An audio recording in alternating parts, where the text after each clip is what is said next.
Hi everyone, my name is Dennis Langiel Tueyi, and I'll be presenting on the legal framework for forest resource management and utilization in Ghana. My presentation is going to border on four main areas. That is the forest governance structure, the types of permits and requirements, the benefit sharing agreement, and the social responsibility agreement in Ghana. We begin with an overview of forest resource governance in Ghana. There are two types of forest reserves in Ghana. We have the on reserves, which are managed and controlled by the state for production or protection purposes. We also have the off reserves, which are managed and controlled by schools, skins, families, and individuals. However, the state retains commercial rights over naturally occurring trees within the area. Types of trees. We have the natural occurring trees, which are vested in the president. We also have plantations, which are under the control of individual owners. Ghana has a solid legal framework supporting forest governance. Key among these domestic laws are: the first is the Timber Resource Management Act 1997, Act 547, and its amendment Act 617 of 2002.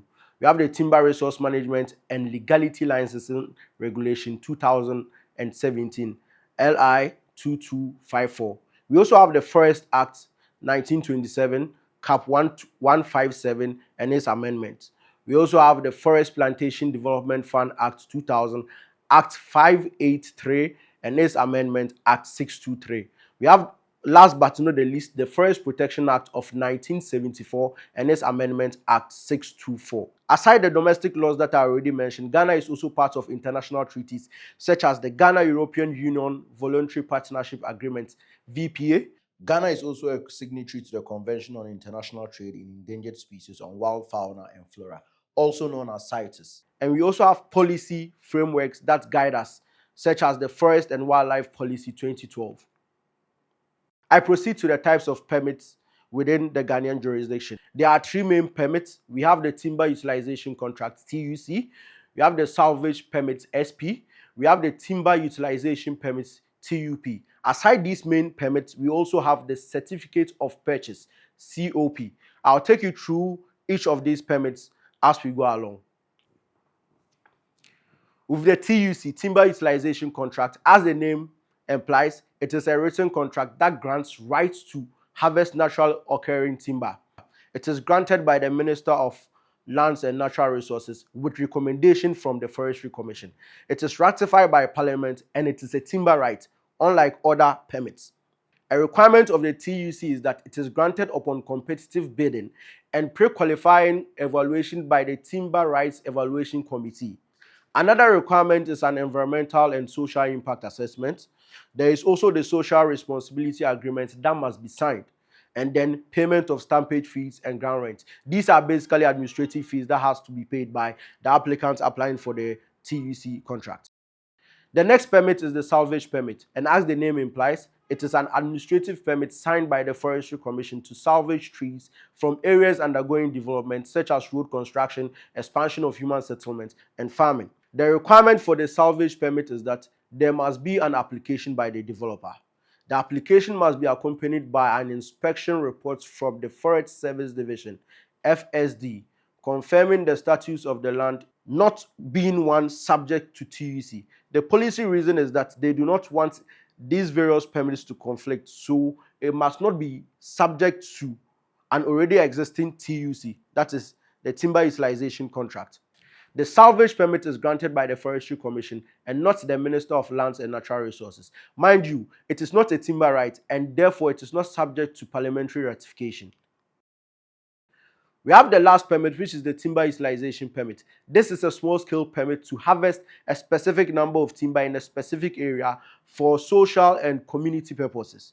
It is issued by the Forestry Commission, and the requirements are that the application is done by the District Assembly, town committees, rural community group, and NGOs. The area of land granted by the Timber Utilization Permit must not be subject to an existing Timber Utilization Contract, TUC.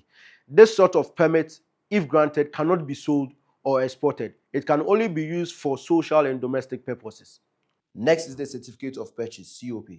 This is not a timber right per se, but it is rather proof that one has legal ownership over seized or abandoned timber. It is not for the exploitation or for harvesting timber.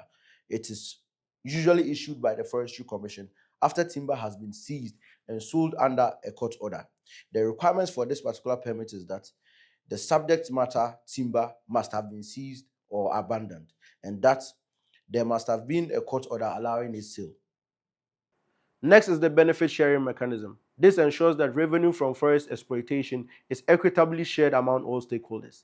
This is stipulated in the 1992 Constitution and the Timber Resource Management Act. We also have other plantation schemes which offer varying structures per agreement. The source of revenue include ground rents, stampage fees, and timber rights fees. These are basically administrative fees within the sector. I take you through the benefit sharing arrangements. With stool lands, 10% of the revenue is considered as administrative fees to the Office of the Administration of Stool Lands. The remaining 90% of the revenue is shared in the following manner. Stool landowners get 25% of the revenue, the District Assembly gets 55% of the revenue, and the traditional authorities get 20% of the revenue. With private lands, the full amount goes to the owners of the land. Social responsibility agreements. These are agreements annexed to timber utilization contracts. They are mostly negotiated by the operators and the local committees affected by timber operations. Negotiations are overseen by the district forest officers. They are mandatory for all timber utilization contract holders. Contractors are to allocate a minimum of 5% of stampage fee value to committees. These are in two parts: the Code of Conduct and social obligations. The Code of Conduct are basically rights of access and revenue sharing. The social obligations, on the other hand, are negotiated benefits for community development. In essence, social responsibility arrangements are to ensure that timber operators contribute meaningfully back to the societies in which they operate in. Thank you for your attention.